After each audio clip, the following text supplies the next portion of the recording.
Look, if you ever get the urge to explore an abandoned building, don't. Especially not this one. Because what we found inside that old school still messes with me, and honestly, I'm not convinced we made it out alone. That's our doorway in. And yeah, the story only gets stranger from here. So the school Riverbend Middle had been shut down for almost 20 years. On paper, it was the usual stuff: funding cuts, structural issues, maybe a few local rumors sprinkled in. But the truth? Nobody ever really explained why it closed. It was a local ghost story nobody wanted to tell. Teachers who used to work there, they'd clam up. Parents would just change the subject. It was like the entire town collectively pressed mute on the topic of Riverbend. So of course, my friends and I decided we needed to go in. We had to know what everyone was hiding. We went at dusk because someone thought it'll look cooler on camera, which, in hindsight, is literally the opening scene of every horror movie ever made. The school was perched on a hill, looking like it had been swallowed by the surrounding woods. Ivy was crawling up the walls, smothering the broken windows. The main sign was half hanging off its posts, and enough letters were missing that it just spelled out this ominous, broken message: ERB. Indeed, the moment we stepped onto the grounds, the air felt colder. Not just a little chilly, but a heavy, damp cold, as if the building itself had just breathed out after holding its breath for 2 decades. The front doors were wrapped in thick chains and padlocked shut, but we had a tip. On the side, near what used to be the gym, was a service entrance. And it was cracked open, just enough for a person to slip through. It looked like someone had recently forced their way inside. We all exchanged that classic look, the one that silently asks, "Are we really doing this? Should we bail?" And then, we went in anyway, because apparently, we value content more than our own survival. The second we were inside, the smell hit us. It was a mix of old paper, mildew, and something else, something metallic and vaguely sweet. Dust covered everything in a thick, gray blanket, so thick that our footprints were the first to disturb it in years. The long hallway was lined with lockers, and every single one was slightly ajar. Not wide open, not closed, just cracked, as if someone had walked down the hall and methodically opened each one by one. Our flashlights cut through the darkness, catching random glints off bits of metal, broken glass from the trophy cases, and a single, dusty trophy that had somehow survived the fall. We decided to start with the classrooms on the main floor. Most were just empty shells. Desks and chairs were stacked in the corners, covered in grime. The walls were decorated with peeling posters of planets, multiplication tables, and those cheesy motivational quotes with cats hanging off tree branches. You know the ones. It was sad, but not scary. Just the remains of a place where life used to happen. But then we got to room to be. This door was different. While every other door was warped, splintered, or hanging off its hinges, this one was shut. Completely shut. It wasn't broken. It looked maintained. And when I reached for the handle, it was ice cold to the touch, like it was refrigerated from the inside. We pushed it open, and the temperature in the hallway dropped instantly. The room inside was untouched. It looked like the class had just stepped out for recess 20 minutes ago, not 20 years. The desks were arranged in perfect, neat rows. The chairs were all tucked in. There was still chalk on the ledge of the blackboard. It was a perfect time capsule. Except for one thing. On every single desk, there was a piece of paper. Each one had the same message, written in the same neat, almost childish handwriting: "Stay after class." That was the first moment when the fun, adventurous vibe completely evaporated.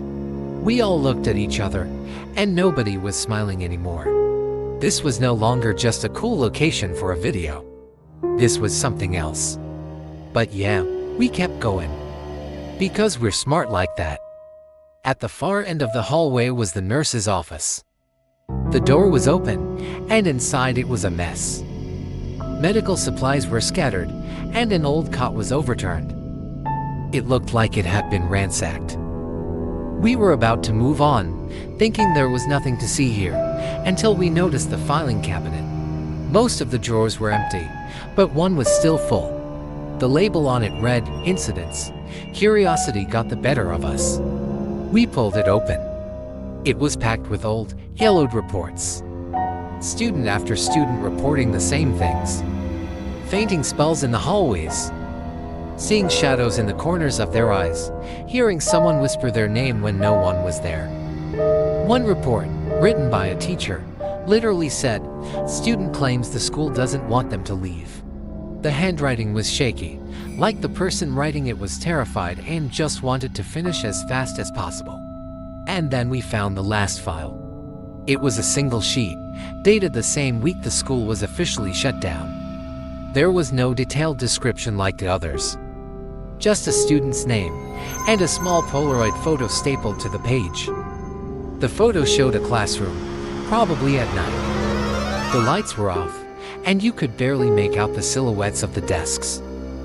But right in the center of the frame, there was a figure. It was small, child-sized. Its head was tilted at an unnatural angle, and it was facing the camera. The image was grainy and dark, but you could just feel it staring at you. But that's not the part that made my stomach drop into my shoes. It was the timestamp, printed at the bottom of the Polaroid by the camera. It read 8:14 p.m. I glanced down at my phone. The time was 8:14 p.m. We were standing there, in the dark, looking at a photo of a ghostly figure taken at this exact time, 20 years ago. That was when we heard the first sound. A soft tapping. Tap, tap, tap.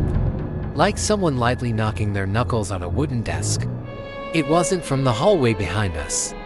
It wasn't from another room. The sound was coming from inside the nurse's office with us. We froze. Nobody moved. Nobody breathed. Every muscle in my body screamed to run, but I couldn't move. Then it happened again. Tap, tap. This time, it was louder. More insistent. That broke the spell. We bolted. We didn't bother being quiet. We just sprinted down that long, dark hallway, dodging piles of debris, our flashlight beams shaking wildly, painting streaks of light across the peeling walls. And just as we ran past room to be, I saw it out of the corner of my eye. The door to that perfectly preserved classroom began to slowly swing shut. It didn't slam. It didn't just drift on a breeze. It closed with a smooth, controlled, deliberate motion, as if someone was gently pulling it closed behind them. We finally reached the gym and the exit door we'd come through. It was shut. I swear on everything, we left it propped open. We knew we did. There was no time to argue or question it. We just threw our shoulders against it with everything we had, and when it finally burst open, we practically fell out into the cold night air, gasping for breath. We ran and didn't stop until we were back at the car, hearts pounding in our chests. But here's the part that still bothers me, the part that keeps me up at night. We didn't realize it until a few days later, when we finally got the courage to review the footage from our cameras. Right as we're sprinting down the hall, in that frantic, chaotic escape, the camera pans for just a second. And in the reflection of the glass on one of the classroom doors, you can see it. It's for a split second. A barely there silhouette against the darkness of the room behind it. But it's there. The same small figure from the Polaroid, standing in the hallway behind us, had tilted in that same impossible way, like it was watching us leave. We haven't gone back. We're not planning to. And if anyone else gets the brilliant idea to check out Riverbend Middle School, just remember what was written on those desks. Don't stay after class. Because something in that school still hasn't dismissed its last student. Thanks for watching. If you have any stories like this, I want to hear them in the comments.